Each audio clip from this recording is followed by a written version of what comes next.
Hey everyone, welcome to the first video of our garden series. Today we're going to be talking about the basics of how to get the garden started. Important steps like bed orientation, laying out the bed, and how to get rid of those pesky weeds. We're so excited to share our passion with you all, so let's get started. During this time of self-isolation, is that what it's called? Yeah. Everybody's having to work from home, so I decided to bring the garden to our backyard. We're going to be starting from zero. We tried to have a garden here before, but we didn't get much success. The soil here is really thin and there's a lot of rocks mixed in there and it's on a slope, so we've been hesitant about starting the garden again. But now during these difficult times where everybody needs to be growing their own food, we've decided to put our garden in this spot.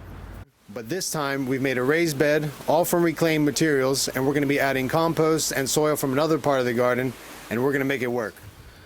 The first step you want to take when setting up the garden is deciding where you're going to put the garden beds. The most important factor to consider is how much direct sunlight is the bed getting. So come out in the morning and check out what time does the sun arrive in the garden bed, and then follow it throughout the day, and you'll have an idea of how many hours of direct sun that area is getting. Ideally you want to get 7 hours of direct sun and for it to be south facing, but don't stress. Just pick a spot in your garden that has the most amount of sun. And if your area is getting less than 7 hours of direct sun, you might think about using more shade-tolerant plants or winter crops during the summer, or stuff like greens and herbs that do well in the shade. But now that we figured out how much light that our garden is getting, we now want to consider placing the garden somewhere that it gets protection from high winds. Sustained winds of 25 to 30 knots can cause serious damage to plants that you're growing for food. So have a look in your garden and try to find somewhere that's close to a hedge or near a building or your house that you can use as wind protection. But be mindful not to put it too close so as to create shade.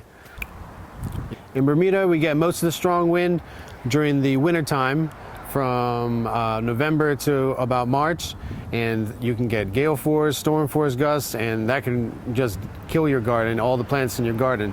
So you need to be very mindful of that. Those strong winds normally come from the southwest, so try to orientate your bed somewhere that it gets protection from southwest winds. Now that you know where the bed is going to be, it's time for us to lay it out. When I talk about bed, I'm talking about this growing area here. This is going to be only for plants and the people who are on the outside, because after you work so hard to build up the soil and add compost, you don't want to have to ruin all that hard work by compacting the soil and damaging the plant's roots. So we want to create a bed, typically in Grow Biointensive, it's 5 feet wide by 20 feet long, but you could make it narrower. You can make it 4 feet wide, or even if you have children, you can make the beds 3 feet wide, and it's easier for them to reach in and not having to step on the soil and damaging the precious soil that you've been growing and the plant's roots. Once you figure out how wide you want the garden to be and how long, string it up with some string, mark it up with some string, and then you're ready for getting out those weeds. So this is the final step of our garden prep, where we're finally going to get down and dirty and get rid of those weeds. For that, we need the right tools for the job. Here I have a digging board. It's just a fancy piece of plywood. This one is 3 feet by 4 feet, but it can be any size. It just needs to help to distribute your weight on the garden bed. Then you're also going to need a spade and a digging fork and a 5-gallon bucket. I also find using knee pads is really useful for saving my back, and also I use some hand tools like this for also removing the smaller weeds out of the garden. So the first step we want to do before we actually go and take out the weeds is to make a cut along the perimeter of the garden bed with a spade like this. You want to put the spade at a 45-degree angle and then shift your weight onto the spade, and you should get a little crunch there. We want to continue that all the way along the bed, and that's going to make it a lot easier to remove the weeds later. So very important when using the hand fork, you want to have a nice straight posture, and you want to put the digging fork at a 45-degree angle.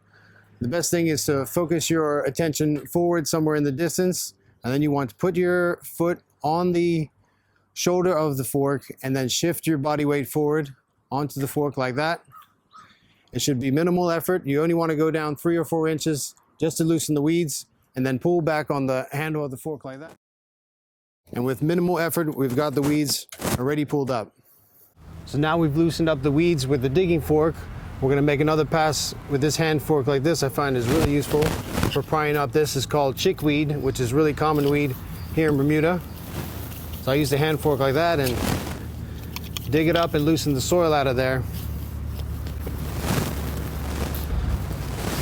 So after you've done a bit of that, you can give it a tug. And you take a big old handful of weeds and put it in your bucket over here.